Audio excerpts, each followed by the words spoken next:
This one a little bit good. All right. We are broadcasting, so hopefully some people will show up on the live stream to watch. But we should be getting ready to go in the next few minutes here. Thank you all for coming. Thank you for doing this, Tyson. Yeah. That's true. All right, did I set my... Remains of a frittata on the end of the chicken. Although I just see grapes on the horizon, maybe I did some of those too. All right, close. Yes, yes.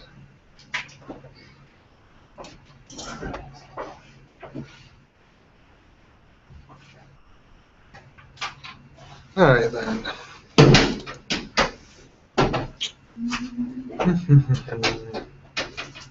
Is this salsa? Yes, it is salsa.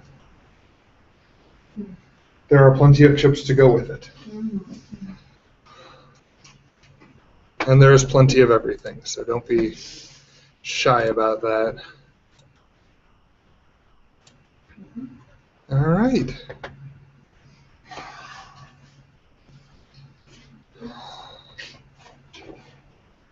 And did you get many on the live stream this morning? about 4 people watching. Oh, wow. So now.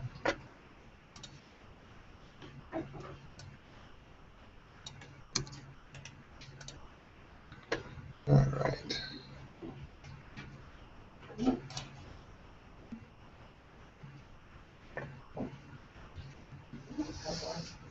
Oh, you know, it's not too bad. It's just a little crazy right Yeah. now. Excuse me.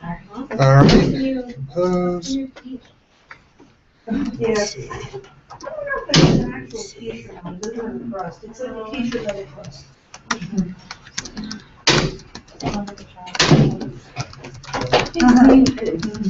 Sorry, I had to go by HR and do a thing. Oh, no worries. All right. No worries. Send that. We don't always have to carpool. Well, hopefully some people will show up, but until then, once you go ahead and get the food there, we'll go ahead and get started.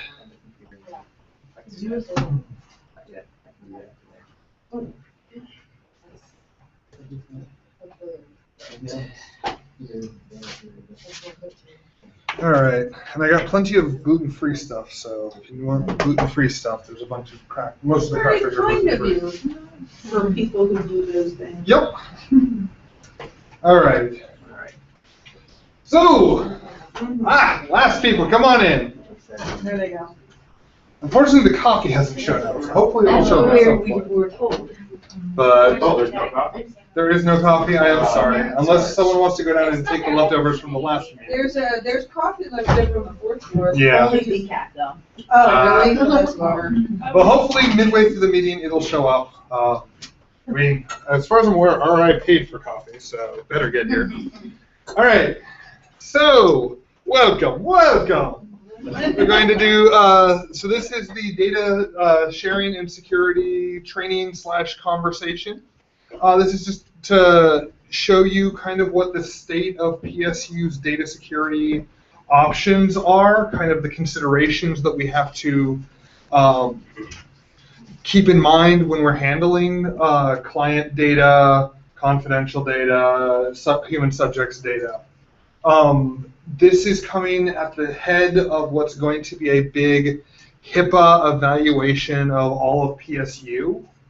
And they are starting at the School of Social Work Research people. So RI, CCF, SRL, we are going to be the first people that they are going to be working with to try and work through these HIPAA issues. Good side, we're going to get some nice, hopefully some good boilerplate and procedure for when you guys submit grant proposals. So we'll have the whole data security policies, all of that stuff outlined. You can just drop them into your proposals. I know people have been asking for them for a long time. And it will also hopefully tighten up our own internal processes, keeping track of project data, that sort of thing. So we're going to be moving forward with that. So first thing, before we can do anything with project data, all right, let's turn that back on. There we go.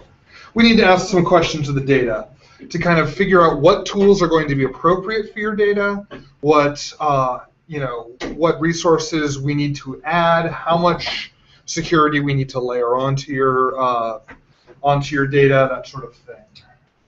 So starting with, what sort of data is it? Is it confidential? How confidential is this? What happens if it gets released? What do we have a legal obligation to inform people if it slips out? Can we be sued if it gets out into the wild? These are all questions that we definitely need to ask. And we do have tools that are good for confidential data. Specifically, the iDrive and Google Drive are both rated for confidential data. Is it human subject data? Again, how confidential is the human subject data? What's our liability? Do we have to keep it? Or do we have to get rid of it when we're done? What are those timings like? Do we need to hold on it for 3 years but destroy it after 4? Do we have to destroy it after 3 years but hold on to it for 4?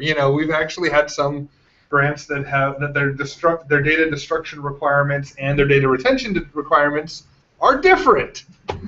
So, and unfortunately, HIPAA and PII or personal identifying information laws are confusing. They are inconsistent, and they are kind of nebulous. So we really want to err on the side of caution with this, because it may come that what we thought, just including the county of the person, the human subject in our data set, that county could give you the school a child goes to, which gives you, so what is the data we're storing? How identifiable is it? We really need to be aware of that. We've had issues even down to, there are some rules that even just storing county data of what county this data came from with like a child's information, even if it's anonymized except for the county, there have been issues. So we really need to have these sort of discussions. Where's your data coming from? Are we coming up with it through all the the various tools that we have in-house? Are our partners giving us the data? Do they need the data once they give it to us?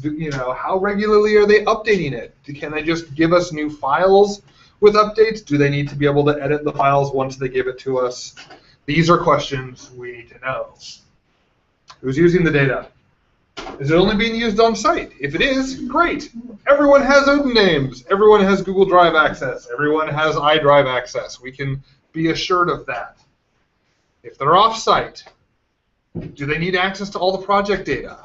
Will they be able to connect to the to campus with the VPN? Are they going to be manipulating confidential data? Do you need another chair? Oh, you got one? I've got another chair here if you want. So, if they are manipulating confidential data off-site, are we encrypting their laptop's hard drive or their desktop's hard drive? Is it a PSU-controlled computer that they're going to be doing this work on? These are questions that we need to know about the data. And outside partners, can we get them an affiliate account? Do they have an affiliate account? Do they have a file share of their own that we need access to give them files? Do they need access to all the project data, or just a limited set of the data, or just a place to give us data? These are the things that will tell what tools are appropriate for your data, for your partners, and for your project. Where's it going?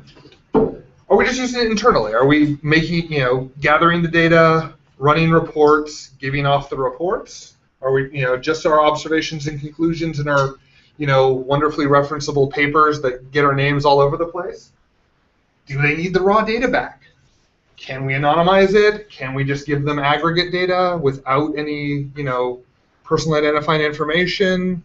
If we can, great, we've got tools for that. If we can't, well, we're going to have to go with the more secure tools such as, giving affiliate accounts and iDrives and jumping through hoops. And then what happens when the project's done? Do we have to hold on to the data for 5 years? Do we have to destroy it by 3? Do we need to, keep some of the data but not other data? Can we get rid of the data as soon as possible if it includes personally identifiable information? What parts of the data do we have to have? What parts don't we need anymore? What can we get rid of, and what are we obligated to keep and destroy? So Once we have asked our data all of these questions, we can decide on what resources to use. These are pretty much the 4 resources that we have that PSU provides for securing data transfer. The iDrive, it's the most secure. I can set up an iDrive folder in 5 minutes. Brian can set up an iDrive folder in 5 minutes.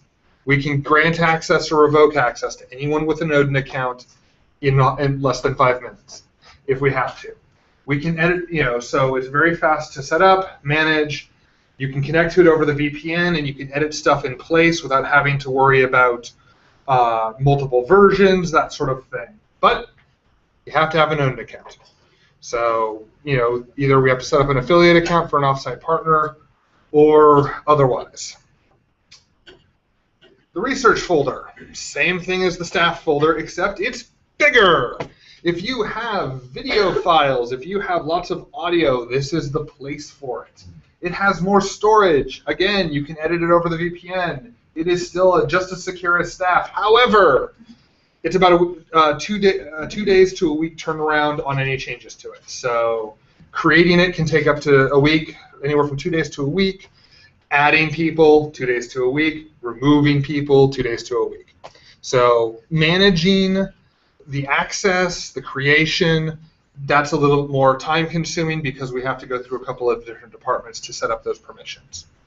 But you get lots of space, and I don't bug you when iStaff gets full and someone, I start getting emails and you start getting emails and someone else starts getting emails and they're filling up the iDrive. So if you have large data sets, videos, audios, this is a great place for it. If we know ahead of time you're going to have it, we can get it set up and in place before the project starts. And we don't have to worry about this management stuff because it'll already be in place. Qualtrics. No Odin's required to submit stuff to Qualtrics. You just submit stuff to Qualtrics. We can use Qualtrics as a secure way of getting in all of our data inbound to PSU. If we have a partner who has a data file they need to submit to us, they can submit it through Qualtrics. It's secure all the way to us. It only gets to us, and it is HIPAA certified. So we can put HIPAA data through Qualtrics. However, you have to go into Qualtrics every few days and make sure you download all the files that people have uploaded. They have a limited storage and a limited upload, so text files, files with numbers, great.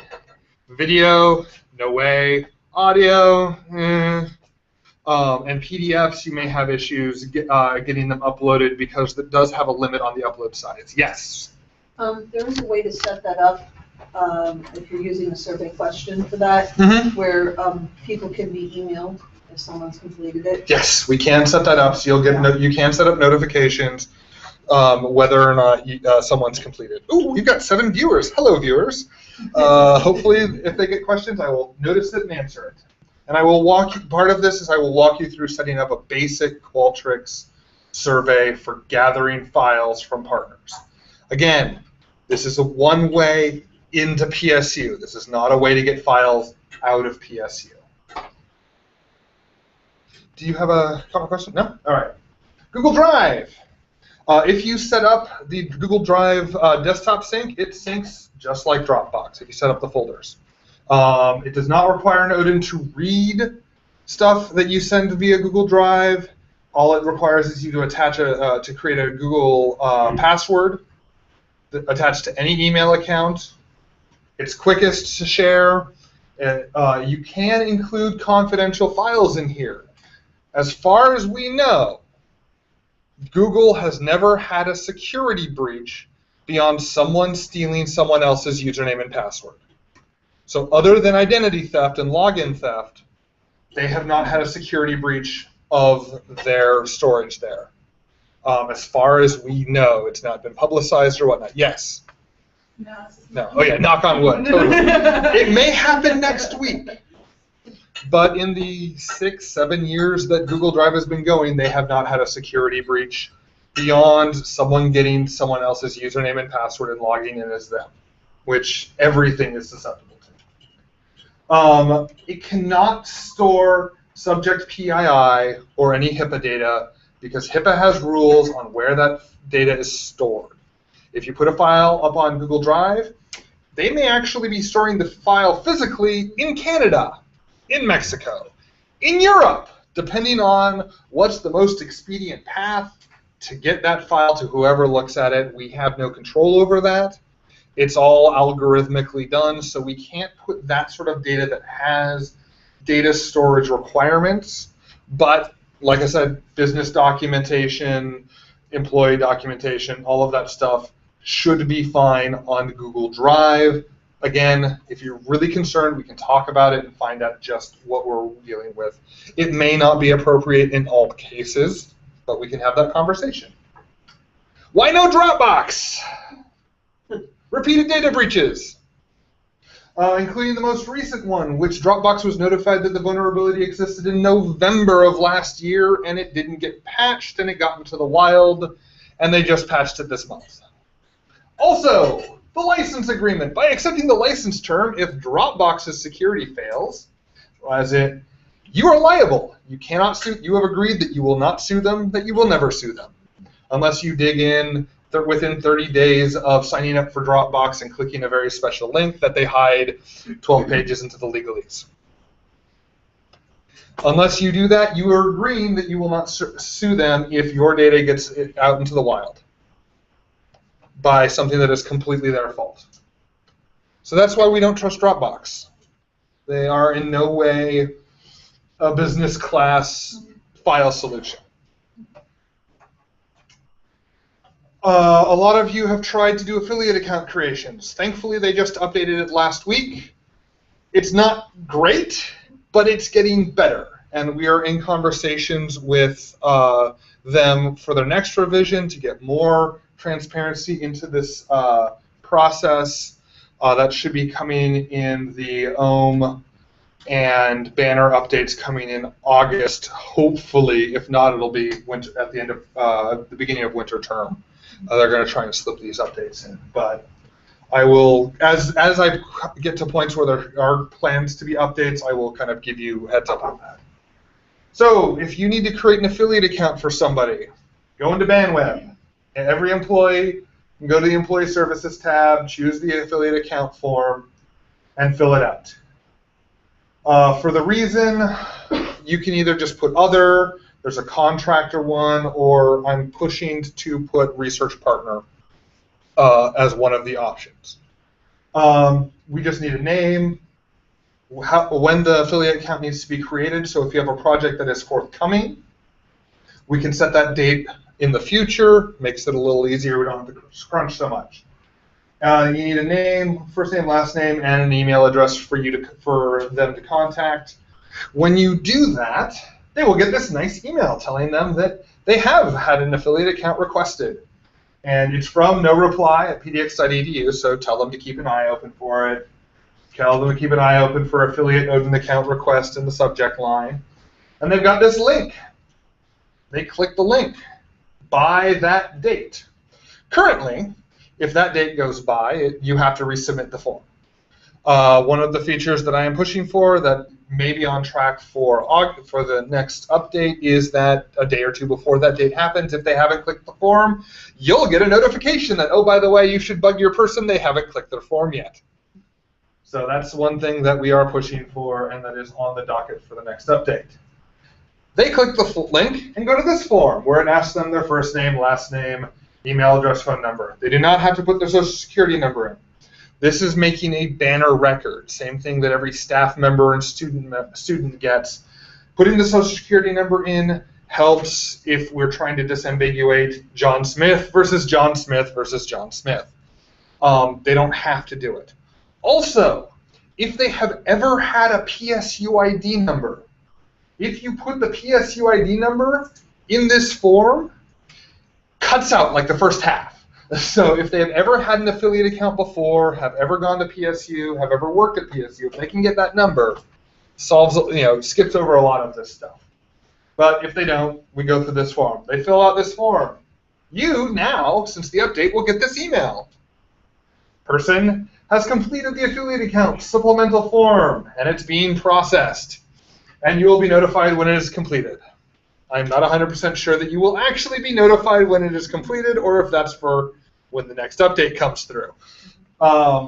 Then they'll get this email saying, "Dear person, you have been, the request has been completed. Here's your PSU ID number. Call help desk. They'll set up the username and password." It's pretty straightforward. Then everyone goes through the own password. They just talk over the phone, and they set up the username and OIT will walk them through setting up the username and password. Again, this is only for people that the only way we can get secure data to them is through the iDrive, granting them access to the iDrive or some other internal PSU tool. That is the only case where this is necessary, is if they need iDrive access for something. And that's only for if we are transferring HIPAA data to them and they don't have a Qualtrics-like repository that they can prove that they own that is provably secure for us to submit data to. So if they have a Qualtrics-like Dropbox, don't need this. They don't. But if they don't have some secure repository for us to submit data to, the only way we can securely get them HIPAA data, other than burning it to a DVD, locking it in an envelope, and priority insured U.S. Postal Service mailing it to them, that is the only way that we can ensure that it is sufficiently safe. And then they set the password. Unfortunately, when they set the password, you don't get a notification what their ODIN name is. They need to make sure they have their ODIN name so they can give it to you, so you can give it to me to give them iDrive access. So again, when they complete this point, what we're trying to do in the next update is you get an email saying, "Hey, your person has now completed. Here's their ODIN name," and we can go forward with that. Again, like I said, we're pushing the affiliate account team to add more transparency into the process, so every step of the way we know what's going on. All right, but we have options to share files without an affiliate account. Yes? So 2 questions about the affiliate account. Mhm. I've been working on this with Yep. a couple of research partners from Boston.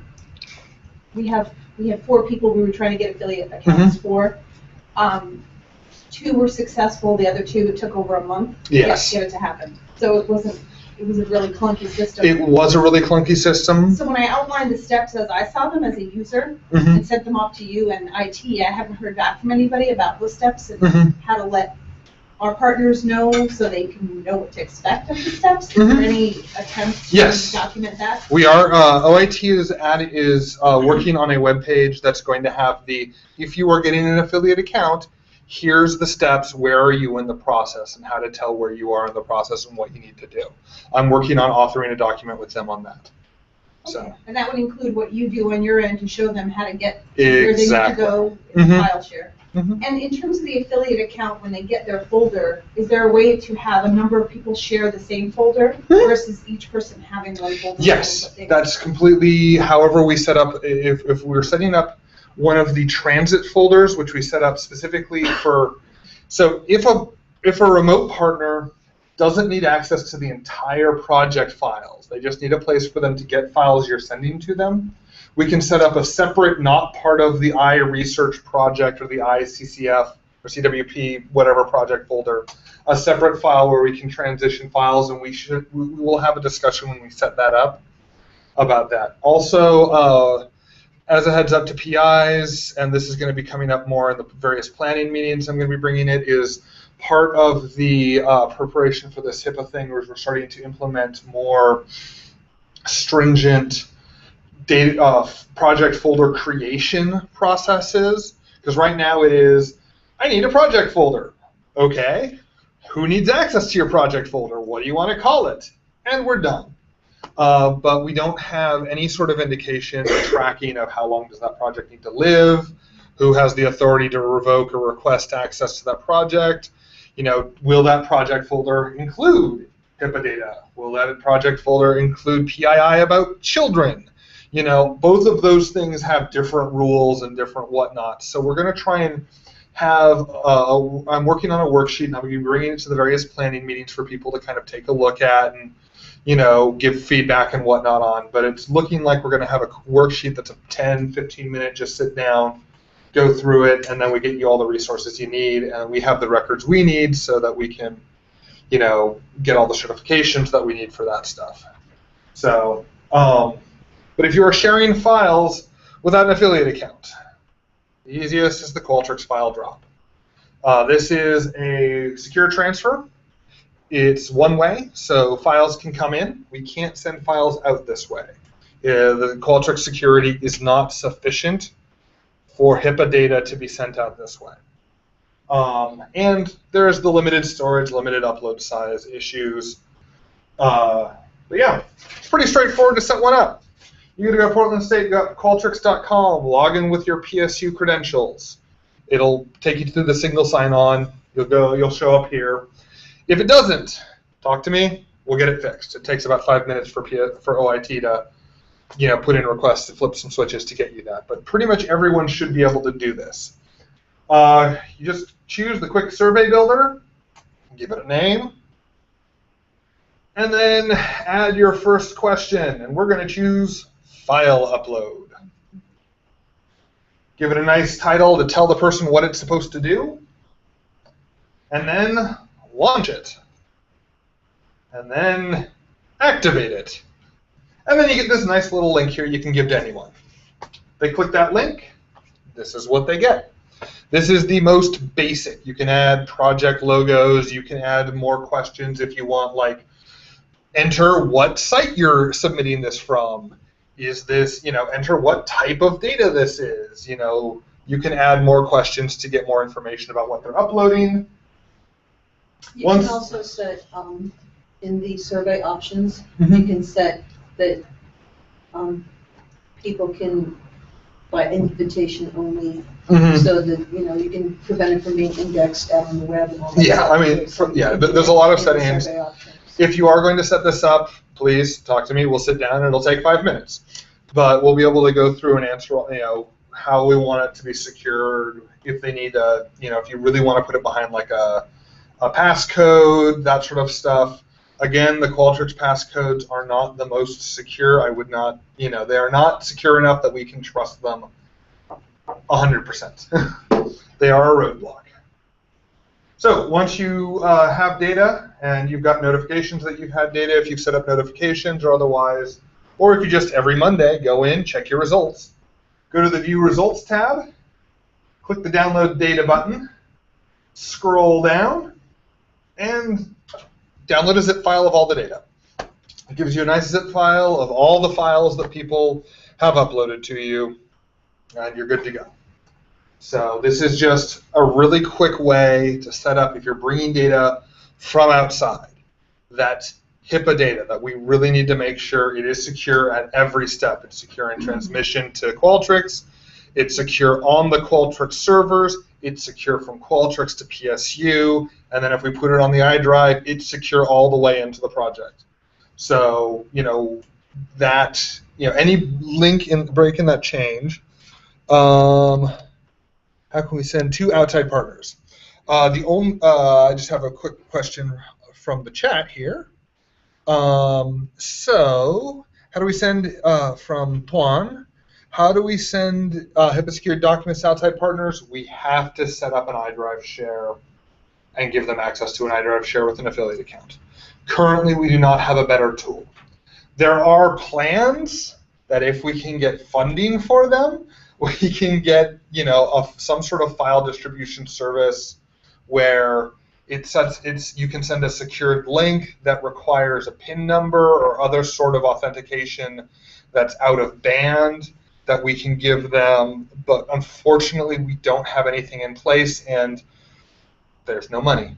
So as soon as we can get some money for that, and this is definitely something we have a need for, to not go through the affiliated process to distribute files, but it's something that we kind of have to do at this point because of what we have.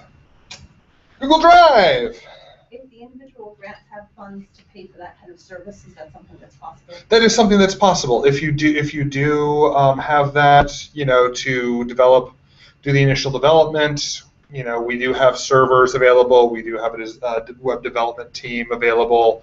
We could work with the ARC to develop such a tool, get that up and going, and potentially, if it works very well, like VCP, we may just spin it out into its own project where other projects can pay for access to it like VCP is doing now. So there, we do have some options there. Yes.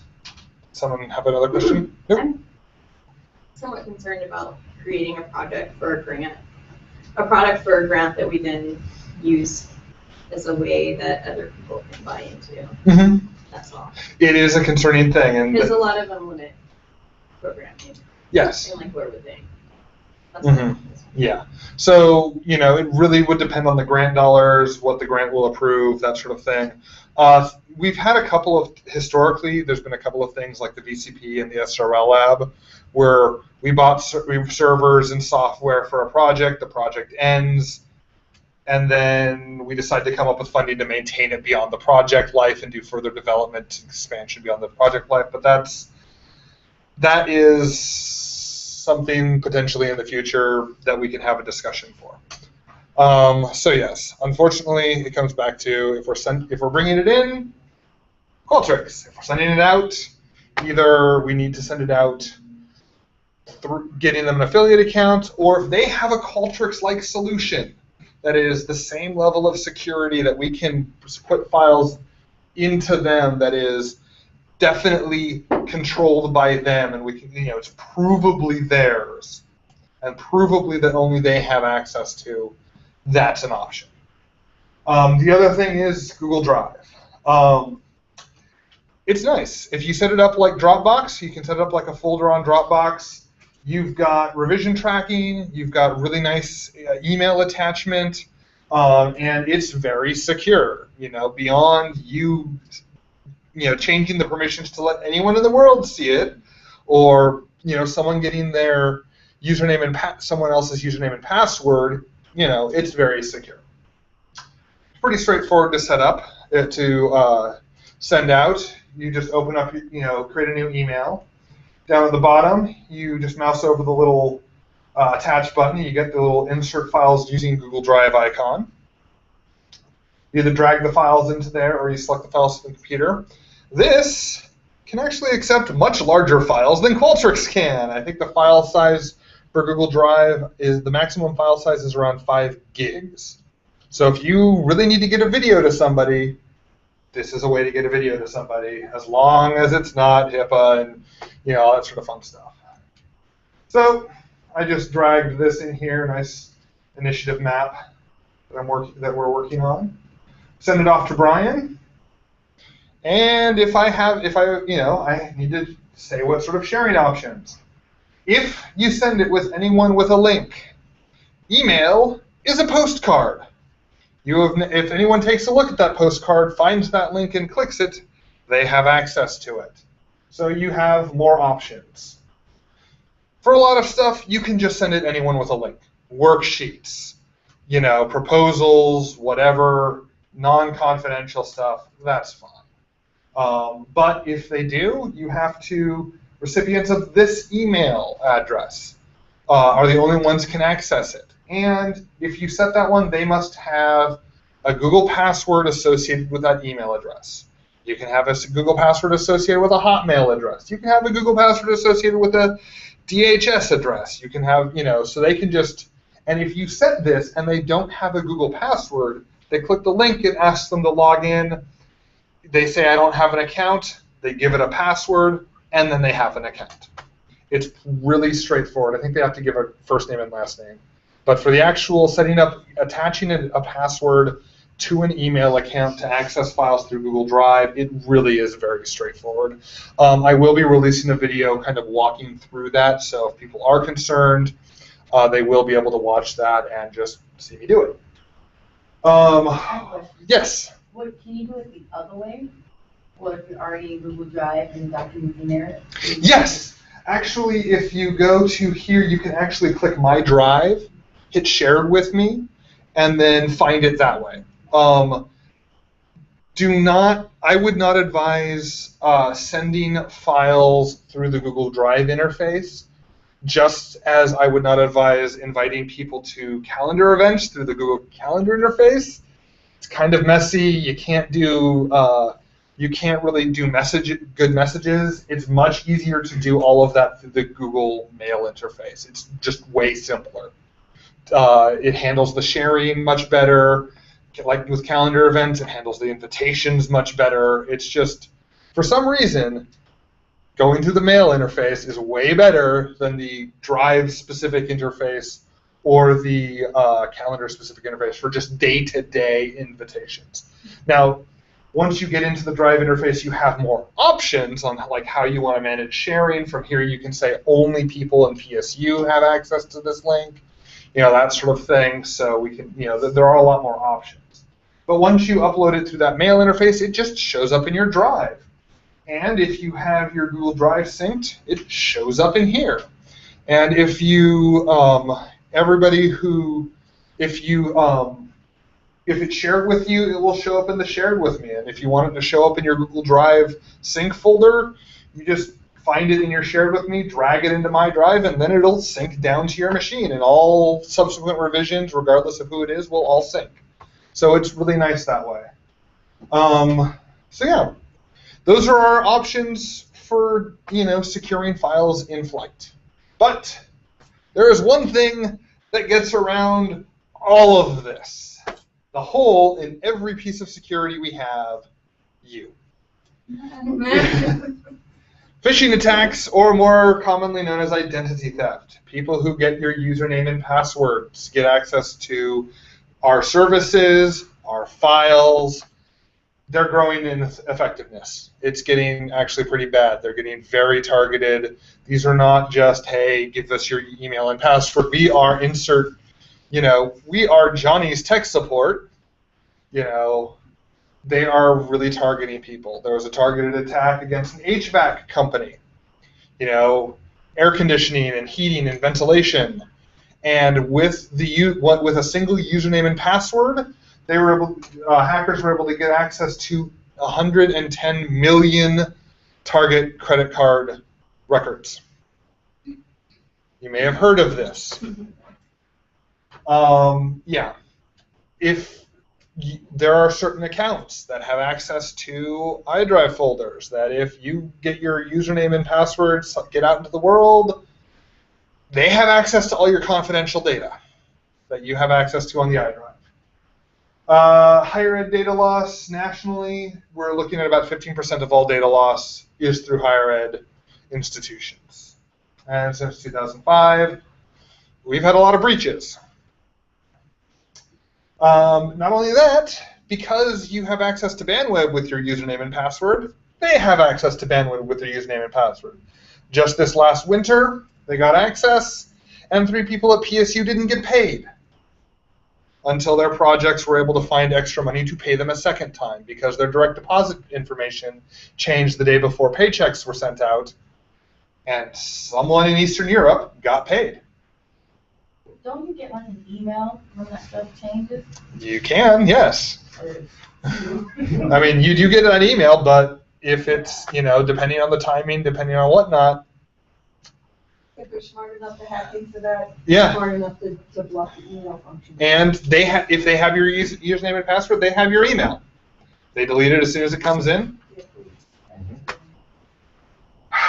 And, however, bright side, even though since July 1st, over 7,000 individual attacks have happened, only 51 people have given out their username and passwords. Go us! That's not as good as 0. It really should be 0. Yeah. We've been good, but it happens. And so we really need to be aware of it. As soon as it happens, I need to be informed immediately. If you think your username and password have gotten out, you will call me, and within 5 minutes, we will have remediation ongoing. So we can really look at that. But what do they look like? Well, this is what they used to look like. Kindly click here and activate your account with the antivirus. It looks like it's from Portland State University. It looks like it's coming from No Reply at Portland State University. It's not. That's all spoofable. And yeah, so if you see something like this, it's probably malicious, unless you see a PSU person's name attached to it and a department. And it will never ask you to click here to activate with your antivirus. This was one that came a while back. they tried to spoof the single sign-on page. You'll notice that there's a little bit of problems there. And they added a date of birth field because they wanted a little bit extra data out of you. You may notice it comes from Claru.com. This actually, what looks like happened here is someone's website got compromised. And the hackers to that website slipped this into their website so that they could use it as a way to hide their traffic and to get your data. Here's another one. This one actually looks exactly like our old login page. But you'll notice, again, the URL, mediamadura.com. And again, this is coming from someone hacked a WordPress install and hid this within the template files for that WordPress install. It's in the CSS, includes for the Morpheus template, for the Morpheus layout template. So yeah. Hacked websites are often used as the gathering point for this stuff. This one, our most recent one. Again, though, precisiondatum2.com, probably not a PSU address, and it's completely unsecured. You'll notice it's got the little white page there. That means it's not secured. What it should look like. It should have that green bar that says Portland State University, US. That green bar costs us a lot of money. That green bar is very hard to spoof. The only way that really there is to spoof that green bar is if your computer is compromised with malware and they own your machine. So, and by that time, you will be getting pop-ups, you will be getting ad banners, you will be getting something, some other search engine showing up instead of your normal. If any of that stuff happens to your web browser, like suddenly you're not using Google or MSN or whatever you usually use, it just randomly changes to Asura or Speedbump or Fastlane or whatever, call us. Let's clean that out. You'll also notice that here it's an HTTPS, which is again green and secured. sso.pdx.edu. That will always be the entirety of the domain name for our login. So, yep. And if you think you're getting email or some web page that is trying to get in, we've got documentation of phishing attacks. If you find anything, please forward it to abuse@pdx.edu. If you are the first person to get it and you forward it to abuse, we can actually prevent everyone else from getting it. So we have really nice email filtering stuff for that. How much do you want? We get phishing attacks all the time. How much do you want us to be? I mean, a lot of them is just delete. Yeah. Do you want us to be forwarding? Yeah, forward them to abuse, or if instead of deleting them in the little drop-down, you've got mark as phishing. Both of those things flag them, they get added to the database, and we filter them, and we prevent people from seeing them ever again. Google does a nice job of just dumping them down into spam. And getting them out of, you never see them if they get those signatures. So yeah, any questions? Anything unclear? Any stuff that you have? Anything? Anything in the viewers, people?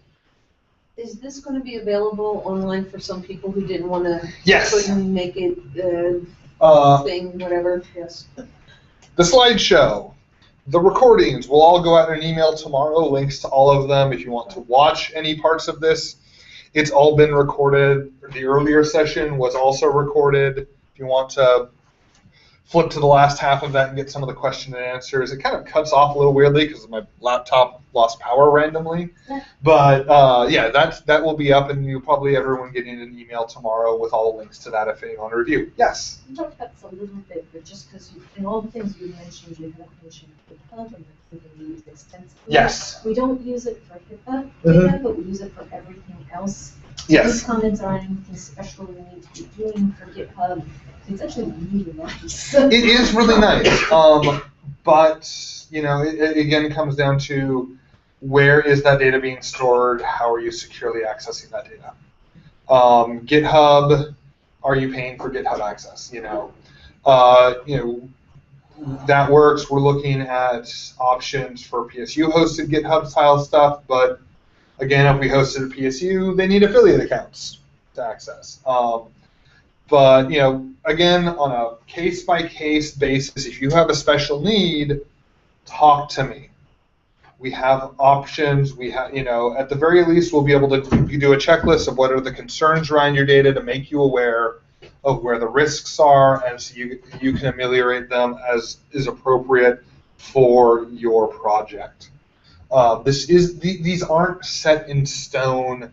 These are what we have at hand for most everyone, and 90% of the time, out of the box, these options will work fine for what you're doing.